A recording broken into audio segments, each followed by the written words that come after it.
Okay. No, I'm not saying throwing. Honorable members, let's get back to this. Came 13 years so that I to do this process. With for this process. Question. Okay. Whether to find out from the governor where we have the Nakuru City County as a full, complete asset register. It will be able to answer what Nakuru has. So maybe the governor can tell us what is the status, so that it is easy to assess. But for the 1910 senior council, you can bring concordel guns here in Nairobi. They normally have for the old vehicles. Okay. Even though your last question, this would be the subset of the total asset register. So as to that question, this is the answer of the asset register. But Governor, you may make a quick response, because I think we have more substantive issues ahead. This one, we are just doing warm-up.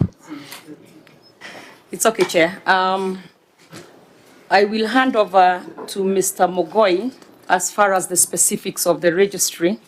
However, I will point again, maybe I wasn't very clear when I talked about the 13 years. It was not that the county government took 13 years to register, but a lot of this stuff is just coming down from IGRTC, the committee, the Intergovernmental Relations Committee, and previously held by the State Department of Devolution.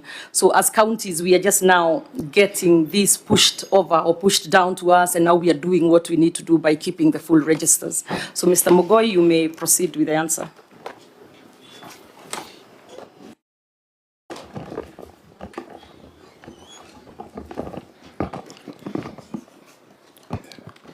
Thank you, Chair. All protocols observed. The motor vehicles that are in question from the devolved functions and the defunct local authorities, as indicated earlier, have not been fully transferred to the county by IGLTC, so that we can be able to dispose of the grounded motor vehicles, and even a decision for disposal to be taken for the remaining motor vehicles that were long overdue in terms of registration. IGLTC transferred part of the motor vehicles, but indicated that we needed to pay the requisite charges to NTSA, and the payment has been made, that is 2.5 million, to be able to process and have the logbooks so that we can be able to transfer the same. As pertains to the land that IGLTC gazetted 98 parcels, they gazetted the 98 parcels which did not have any dispute, and they are further to gazette all the other parcels so that we can be able to process the titles at the county level. The attachments are there to support the communication between the county and the IGLTC, who are charged with the responsibility to handle the assets for counties that were devolved.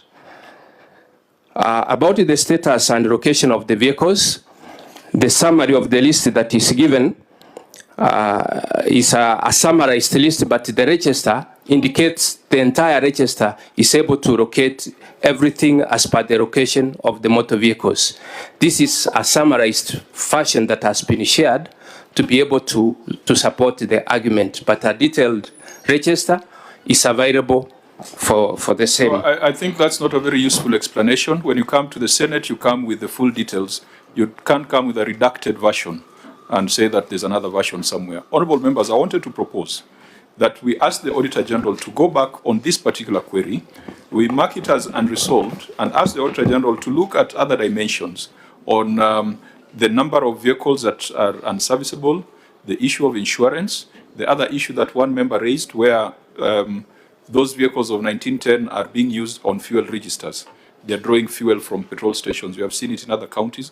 Please give us an assurance that those things are not happening, and also give us an assurance that if there's any disposal, it's been in line with PPDA, and if there's any valuation or write-down, it is in line with IPSAS accrual. Maybe you can broaden this query beyond just the ownership documents so that we can look at it more critically the next cycle. Honorable members? Chair, quickly before you conclude, we have so many entities before this committee, and this issue has been flagged quite across the very many counties. This is the issue of asset register. I don't know whether we can have a conclusive approach to this one, because it's a matter that keeps on coming before us. For 13 years now, we are talking of assets that are not being transferred from the defunct local authorities and so forth and so forth. It's an issue that is likely to be with us for quite some time. No, even for even 20 to 20 something, 20 that you will just find that there's a matter that won't be transferred. I think as a committee, we are supposed to have a different approach. Yes, So that we conclude this matter once and for all. I know the governors on their part have been discussing things at summit, and because I recall I was the chair of the Devolution Committee in the last parliament when the governor was our whip. Was he our whip yeah, and she used to whip us thoroughly. But we concluded, IGRTC concluded matters and forwarded to IBEC and Summit, and they don't seem to be making a decision. I think they are still asking for budgetary allocations to go back and identify assets. So I agree with you that we need to have some finality, but it goes beyond the Public Accounts Committee. We need to involve the Devolution Committee and even the Finance Committee, but also the government.